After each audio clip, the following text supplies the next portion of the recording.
বন্ধুরা, মধুমিতা রান্নাঘরে সবাইকে স্বাগত। আজকে ভাবলাম, দেখো মাছ তো সবাই সব রকম করে খেয়ে থাকে। ট্যাংরা মাছ দেখা যায় ভীষণ ভালো সাইজগুলো, খুবই বড় বড়, ভীষণই বড় মাছগুলো, কিন্তু একদম জ্যান্ত মাছ। তো আজকে এটা আমার চোখে পড়লো, তাই নিয়ে নিলাম। তো ভাবলাম যে কি করি। তো আমি ভালো এটা চট করে একটা তেল ঝাল বানিয়ে ফেলি। দেখো কড়ার মধ্যে আমি তেল অলরেডি দিয়ে রেখে দিয়েছি গরম হওয়ার জন্যে। আচ্ছা, এখানে আমি দিয়ে দিলাম কিছুটা কালো জিরে। আচ্ছা, এই মাছ কিন্তু ভীষণ ফোটে, যার জন্যে আমি চট করে ছেড়ে দিয়ে ঢাকা দিয়ে দেবো। মারাত্মক ছেটে এই মাছগুলো, দেখতে পাচ্ছ কিরকম ছিটটা থাকে। বাবা, এই মাছ কেটে মোটামি হাতে।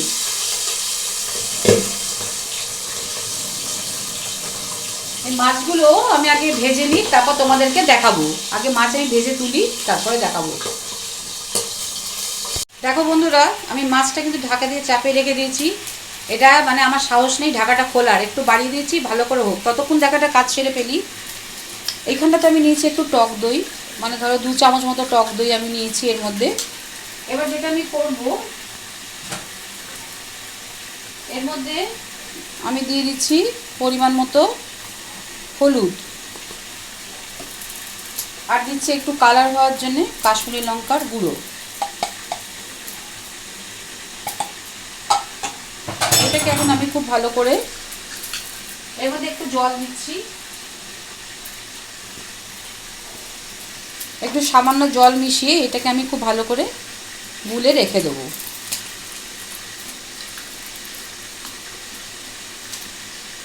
এটাকে একটু ভালো করে গুলে রেখে দেবো।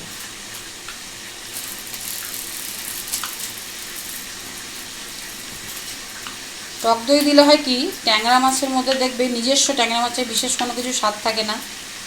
সেই জন্যে যদি একটু টক দই দেওয়া হয়, মাছ ভীষণ ভালোভাবে নরম হয়, ঝোলটা ভালো ঢোকে, টেক্সচারটা ভালো হয়, আর খেতেও একটু সুস্বাদু লাগে। দেখো আমি এটা গ্যাসটা একটু কমিয়ে দিয়েছি, এই ভিডিও করতেও ভয় লাগে, এই মাছটা উল্টানো ভীষণ রিস্কি।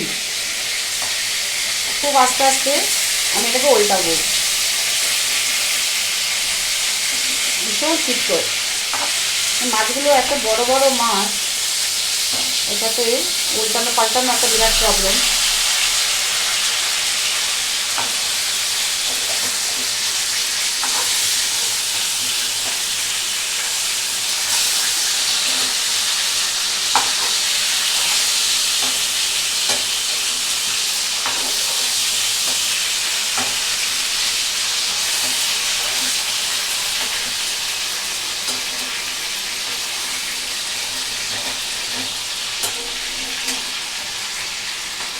মাছটা কিন্তু দেখতেই বুঝতে পারছো বিশাল বড় বড় মাছ, কিন্তু মাছটা খুবই ভালো মাছ। ট্যাংরা মাছ কিন্তু এত ভালো সবসময় পাওয়া যায় না।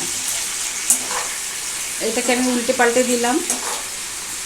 এবার এটাকে ঢাকা দিয়ে দিলাম, ঢাকা দিয়ে এটাকে আমি আর একটু বাড়িয়ে দিলাম, এটাকে একটু বাড়িয়ে দিলাম। বন্ধুরা দেখো, এখানে আমি এই দই দিয়ে যে মশলাটা করে রেখেছি, এইটাকে একটু টেস্টটাকে একটু এনহান্স করার জন্যে খুব মানে 2-4টে, অল্প দেখো, একদম 2-4টে চিনির দানা, নামে মাত্র। আচ্ছা, এটাকে আমি করব কি, এটাকে ভালো করে মিশিয়ে, এটা আমি যেটা করব, একদম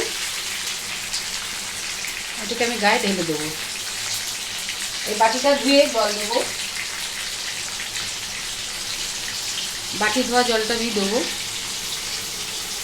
আর একটু জল লাগবে আমার।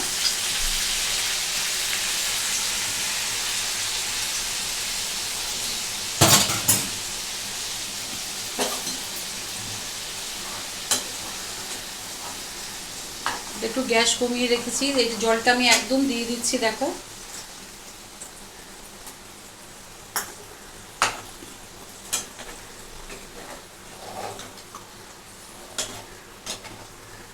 মাছটা একটু সেদ্ধ করতে দিতে হবে, এই জন্য আমি জল দিলাম। অতিরিক্ত জল আমি দেবো না, অতিরিক্ত জল দিলে কিন্তু টেস্ট একদম নষ্ট হয়ে যায়। আচ্ছা, আমি যেটা দেখাই দাঁড়াও তোমাদেরকে, এটাকে আমি এখন এর মধ্যে চাপালাম। আচ্ছা, যেটা করব এখন এসে আমি দিয়ে দেবো স্বাদ মতো নুন,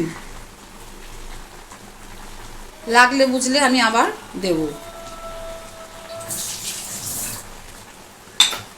আচ্ছা, এবার এটা গ্যাসটা একটু কমানো থাকবে। এবার আমি দিয়ে দেবো এর মধ্যে একটু তেল।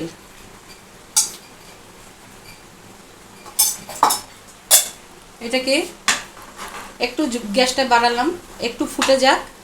ফুটে গেলে আমি এটাকে কমাবো, কিন্তু তার আগে যেটা করব সেটা দেখাই।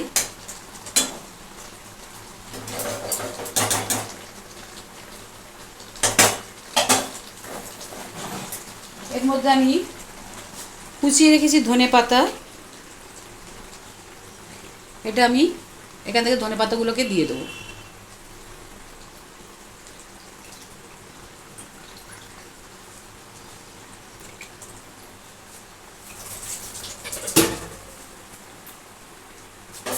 ধনে পাতাটা দিয়ে আমি এটাকে আস্তে করে এটা হতে দেবো।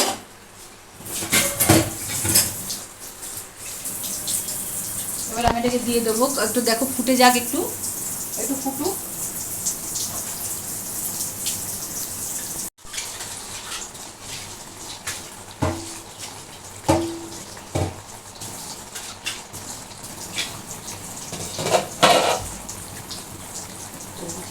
বন্ধুরা দেখো মাছের জলটা দিয়ে দিয়েছি।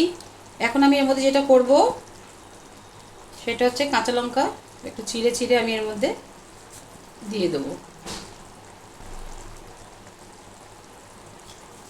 কাঁচা লঙ্কা বেশি করে দিলে তার একটা আলাদা ফ্লেভার হয়, একটা মিষ্টি গন্ধ হয় কাঁচা লঙ্কার, আর খেতেও ভালো লাগে। দেখো এটা আমার মোটামুটি এটাকে দিয়ে এবার আমি যেটা করব এইটার মধ্যেই ঢাকা দিয়ে আমি এটাকে রেখে দেবো। বন্ধুরা দেখো আমি ঠিক 5 মিনিট বাদে চলে এসেছি, ঢাকাটা খুলছি। দেখো একদম আমার মাছ পুরো কমপ্লিট, একদম পুরো কমপ্লিট। এইটা দেখো অতিরিক্ত বড় মাছ, সেই জন্য আমি অন্য কোনো পাত্রে ঢালবো না, আমি এটা এখানেই ঢেলে রাখছি। দেখো কালারটা তোমরা দেখলে বুঝতে পারবে কীরকম হয়েছে, দেখে বুঝতে পারছো। অসম্ভব স্বাদের মাছ, ভীষণ জ্যান্ত, খেতে খুবই ভালো লাগবে। তোমরা এরকমভাবে একবার আমার মতো করে যেরকমভাবে আমি করলাম এরকমভাবে তোমরা একবার এই মাছটা করো, কেমন লাগে অবশ্যই আমাকে কমেন্ট করে জানাবে। ভালো লাগলে প্রচুর প্রচুর সাবস্ক্রাইব করবে। তাহলে আজকের মতো আসি, আবার নিয়ে চলে আসবো তোমাদের জন্য নতুন কোনো রেসিপি।